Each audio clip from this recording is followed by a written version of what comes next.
good. Yeah. Nice big grounding bowl for today. I was just That's what that feeling was. I felt like, whew. Yeah. Been feeling the need to do a lot of grounding. Yes. That's Hi. So how are you on this Thursday? You know, I'm okay. I was feeling a little bit of just that tension of push-pull. But then it started raining, hard rain. And I just felt this release and relief with the rain. Nice. Yeah, we don't get near enough of that here in the desert of Arizona. And you in Texas probably do get a lot more rain coming up from the Gulf and that area. It's the season right now. A lot of rain. Unfortunately, other areas around us, lots of storms and bad storms with some tornadoes. Yeah. Yeah. How are you? You know, I'm good, all things considered, of what we're all collectively going through in this kind of unprecedented time. I have to remind myself I don't really have much to complain about. And then there's that reminder that, suffering is suffering, kind of like, you don't have to like rate it on a scale. You just have to sort of like sometimes be with it and, and then let it go, like, attend to it and then let it go. And then let it go.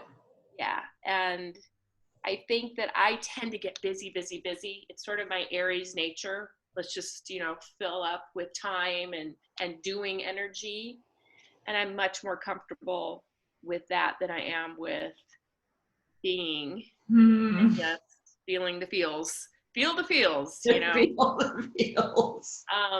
And so this week for me has been that opportunity to sort of sit myself on the meditation cushion much more frequently, kind of connect my hand to my heart. And as soon as I do that for me, that's a signal to kind of go in. We're going in. Yeah. And so yeah, it's been a good reminder for me that I probably need much more of that right now. And that I need to just do it. I need to just take time and do it. So yeah, that's what's going on. That's so interesting because I have found like today was a day where I was really tired. And so I woke up slowly and moved slowly. And I walked the labyrinth instead of sitting on the meditation cushion. And I found myself wanting to judge myself. No, every day you need to get on that cushion. And then I said, you know what? Every day you need to do what your mind, body, and spirit feel is needed in this moment. And just showed a little compassion of, this is what I needed today. Yeah, isn't it funny how you would tell anybody this, that they should do this for themselves and that it's a priority and and it's that constant opportunity to walk your walk. Are you going to really walk your walk, or are you just going to talk about it? It's like people who like to talk about meditation, but don't take the time to sit and do it. And hey, I know how that can slip away. You can find all kinds of reasons to like not have enough time, be busy, I'll do it later, oh, I missed the evening, and you shouldn't meditate too close to bedtime. Like you can kind of like, isn't it funny how we come up with things to distract ourselves from just being in the moment? And rarely have I had the experience after a meditation where I've regretted it. Like I can't even like think about a time where I'm like, oh, wow, do I wish I hadn't done that? I can't remember a time. Yeah. So it's like, wow, all right, you know, feel the feels, let yourself Feel the feels. it up. And usually it's in that settling everything down space that you drop into. I don't know, but my experience is when I'm consistently giving myself that, I find I drop into that place of something will float in that's connected to a thought or an inquiry that I may have had, not even just recently, something that I thought about a while ago, or I haven't even remembered that I had thought about this. Or it's sort of like, I always think of like this like collective energy kind of out there, like, oh good, she's finally paying attention, she's finally like, whoa, now we can like, you know, bomb her with the good stuff. It's like they've been holding on to it. Yeah. And then when you drop in, they're like, all right. Yep, here you go. Yeah. So yeah, this is it. Every day I remind myself every day is fresh with no mistakes in it. That's a line from Anne of Green Gables. I don't know if you ever read that. Is this that series as a girl? I loved that book series. And one of the things that Anne said is, and she was like, oh, the eternal optimist, you know, every day is fresh with no mistakes in it. And sort of like, it's kind of been this little thing that's been in my mind, like, all right, fresh day. Kind of like Groundhog Day. I love that. It feels a lot like that. I feel like I have to pause with the space that created. Every day is a fresh day without mistakes. Yeah. I could just feel this expansion happening. Lovely. What poem did you bring us, or should I say, ask, what poem found you today? Well, and a poem did find me. This is such an interesting, I love how this kind of playful energy is working. I had selected something else to read, and then yesterday morning, I read an article that linked me through something else that eventually linked me to this poem. And I was like, oh, yeah, this is the poem. This is the one that's speaking to me, that has found me, that wants to be shared with you today. Oh. So that is what I have before me here. And it is a poem by a woman who is sort of a master storyteller. And she also is a lover of words and symbols and stories that sort of lift, that are uplifting. That's sort of her wheelhouse. And she is really into the sacred mystery, sort of that sort of track, the sacred mystery path, and is in a constant state of self-inquiry about the mystical state. And I loved the way she strings words together, and the imagery and the symbols that kind of come from that, and the way she strings words together. So her name is Oriah Mountain Dreamer. Oh. And I was very curious when I saw that name, because it sounds like potentially a Native American name, or it could be a Canadian Indian name. I wasn't really sure. So I looked her up, and no, she is not. But she is a woman who has definitely traveled that natural world path. And in her meditation, many years ago, she actually felt the message or a call come through to her telling her she needed to change her name. And at first she was very like resistant, like, you know, like most of us would be, when you get that kind of like message. And so it took a little like arm twisting, as life will do to you when you don't pay attention. You know, they say that the universe tickles you with a feather to get your attention and then slams you against the wall when you're not paying attention to get your attention. I'm not sure what her story is, but she did finally change her name to Oriah Mountain Dreamer. So she changed everything. Yes. Yeah. And has probably taken a lot of flack for that on some levels, because you know, she's like a blonde haired, you know, beautiful woman, I would say in her 60s, you know, somewhere in that range. And that's just sort of not a, you know, just not a usual thing to do in Western culture. She is Canadian. Mm-hmm. And so that's about all I really know about her, but I was really intrigued by that name. There's something about naming that has been kind of floating around lately. Something about naming, even Name. coronavirus, like Mm-hmm. recognizing that this name that this virus has been given has put a business out of business because of the association of that name. Like that's powerful energy. And just how names appear to parents when they're getting ready to name this new soul that's come through the world, and how that all works numerologically. And I don't know, that's all just been kind of a curiosity for me lately.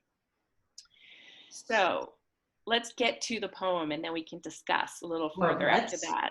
sure. Get Let's us invite started. everybody to open your heart space, kind of root down into Mother Earth. Feel, feel yourself in this moment, creating space to hear Oriah Mountain Dreamer's words.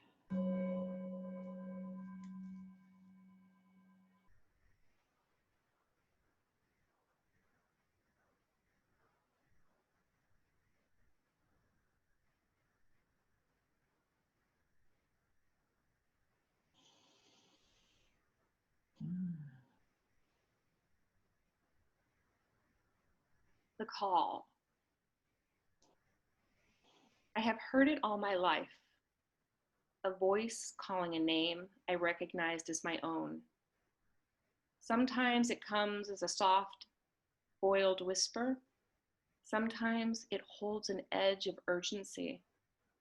But always it says, "Wake up, my love. You are walking asleep. There's no safety in that. Remember what you are and let a deeper knowing color the shape of your humanness. There is nowhere to go. What you are looking for is right here. Open the fist clenched in wanting and see what you already hold in your hand. There is no waiting for something to happen, no point in the future to get to. All you have ever longed for is here in this moment, right now. You are wearing yourself out with all this searching. Come home and rest. How much longer can you live like this? Your hungry spirit is gaunt. Your heart stumbles. All this trying, give it up. Let yourself be one of the God mad, faithful only to the beauty you are. Let the lover pull you to your feet and hold you close, dancing even when fear urges you to sit this one out. Remember, there is one word you are here to say with your whole being. When it finds you, give your life to it. Don't be tight-lipped and stingy. Spend yourself completely on the saying. Be one word in this great love poem we are all writing together.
Yeah, there's a lot of imagery that comes up in this poem.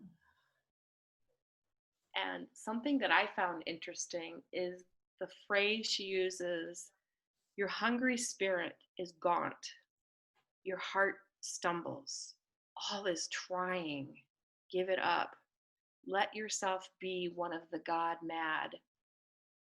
I thought, God, I wonder what that means in her, like the imagery, you know, immediately that imagery for me becomes a little culturally like, oh, mad is sort of like crazy, like that can be a problem of some sort of a mental health crisis potentially.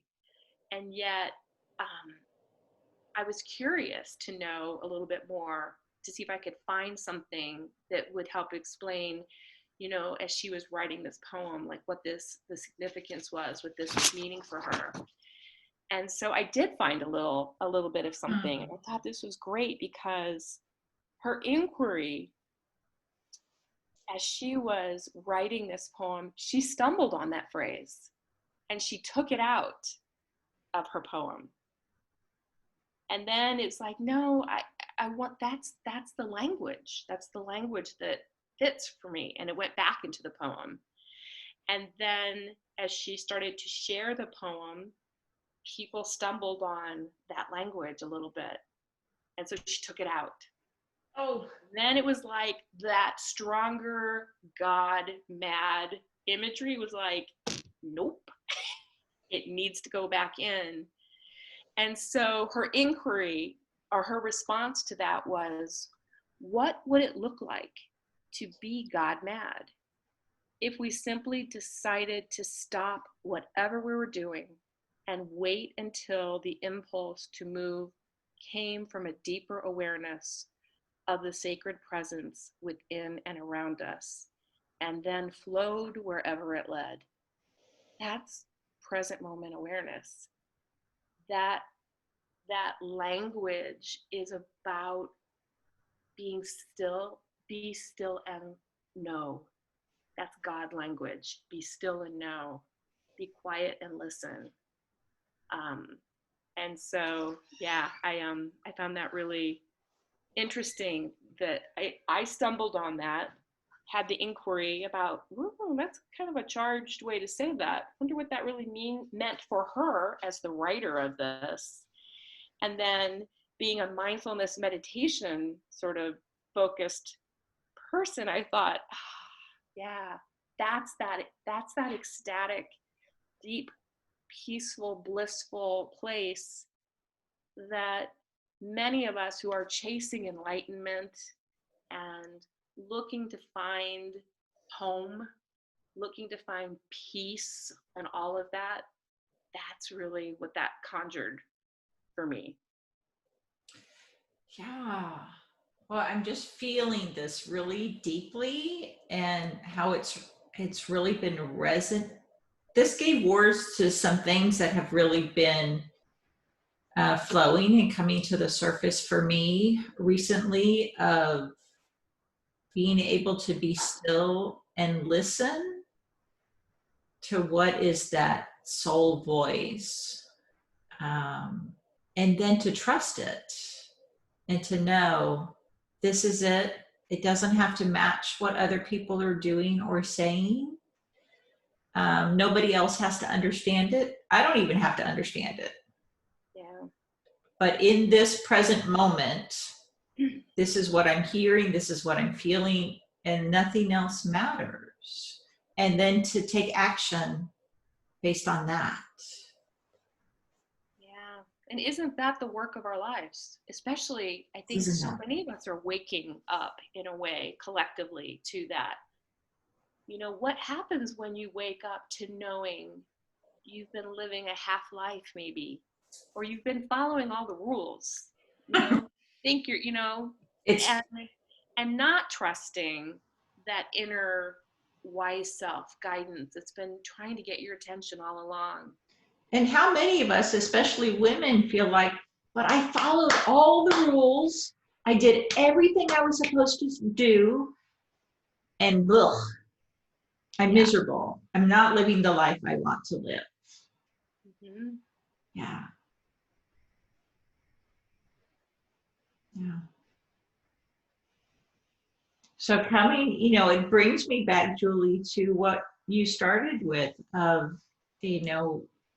choosing the meditation cushion over the distraction, the things you do to distract yourself, um, and coming into that present moment and dropping into the wisdom that is your wisdom and no one else's wisdom. Mm-hmm. Yeah, and using that time and space as you're like plugging in for your connections, your source. Right. Um, I think that's what, I don't know why that's so easy to have it slip through my fingers, that knowing. Mm-hmm. But I'm lately finding myself much more plugged in. And again, it's the more you do it and stick with it, the more you don't want to compromise it any longer.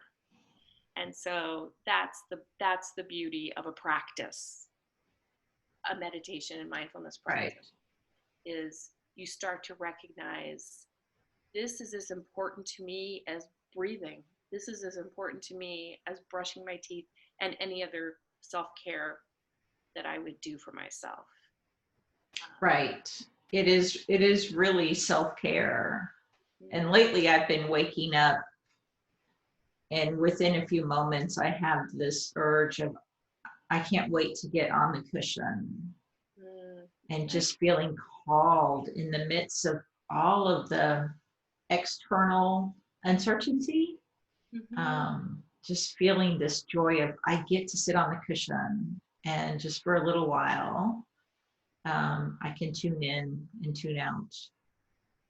Yeah, I like that. It's very similar to some of the language people are saying about having to stay home, to, as a reframe of, oh no, I get to stay I home. get to stay home. It's a very subtle thing, but game changer. Yep. Yeah, yeah. So I love that idea. I can't wait. I can't wait to sit on my cushion. Yeah. Hmm. So this was a lovely poem. We'll have it in the comments. Yes. I'm real curious about how her personal energy shifted once she stepped into her new name, or probably she would say her true name. Right. And that was for her, I think, the call, The accepting call. the call. It made me think, as we're heading into Easter and thinking about, you know, just, from the basis of, Christianity and, what was it like for Moses and the burning bush, and to then come back and share that story, you know?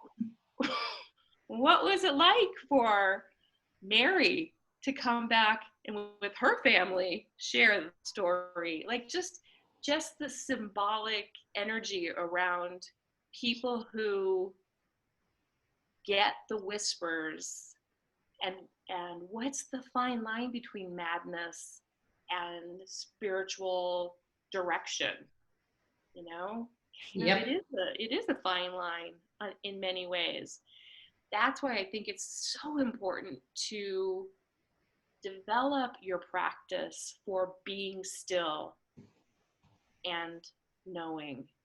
How does information come in for you? How do you test that information? Um, you know, for me, it's often like words literally sort of like kind of come into my frame with my eyes closed, and I'll just have kind of an experience of a word kind of coming into my consciousness that is almost like I'm seeing writing, which is very interesting. And I just sort of will recognize that as my day is going on, specifically when I go out for a walk. That's for me, when I'm out walking, that's when it's like the tumbler is click, click, click, click, click, clicking, and things start to just kind of fall into my, that start to make sense related to this word that floated into my, maybe a day ago, maybe that morning, maybe, so I'm starting to see like, this is like your gift. This is like this is your secret sauce. Just like start to cultivate more of that and let that be, how it works for you. That's what you have to learn to trust, how it works for you. How it works for you. Yeah. How it works through you. Yeah. So what is your call? And your call isn't going to look like anybody else's call. That's the beauty of our unique sort of presence here on this crazy planet at this time. And I think that's the thing we spend our whole lifetime letting go of is our call is our call alone, and it won't look like anybody else's call.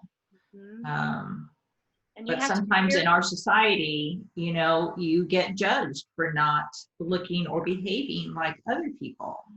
Right. You have to have a lot of courage to own your call, especially when it breaks from the dominant culture.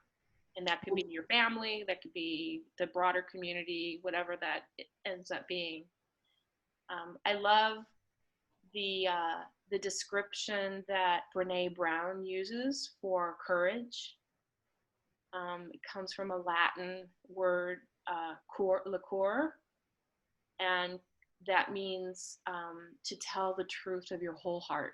That's what courage is. And so that's what that inquiry is, kind of tuning in and, what is my truth? Right. Where, this is who I am. I saw something today from Elizabeth Gilbert. She was retelling a story about her great love. I saw that. She said, this is who you are. This is where you live. This is who you are. This is where you live. And it was like, I felt like, boom, boom, like go through me. That was a really beautiful reminder. Yes. Clean this up. Yeah. Right. One of my teachers said to me today, a warrior with an undefended heart. So for me, that felt like, live your truth with an open and kind heart, without being fearful of the judgment of others. Yeah. Yeah, courage. Feel the fear and do it anyway. Yeah. Feel and do it anyway. Yes. All right, Julie. Oh, that poem, that was lovely. And I just had this vision of it jumping out at you and grabbing hold of you. How it seems to work. Yep. I'm feeling the feels and paying attention. Feel the feels and pay attention. Yeah. Lovely. Okay. So we'll see you next time. Okay. Good Thanks, to see you. Julie. Bye. Be well. You as well.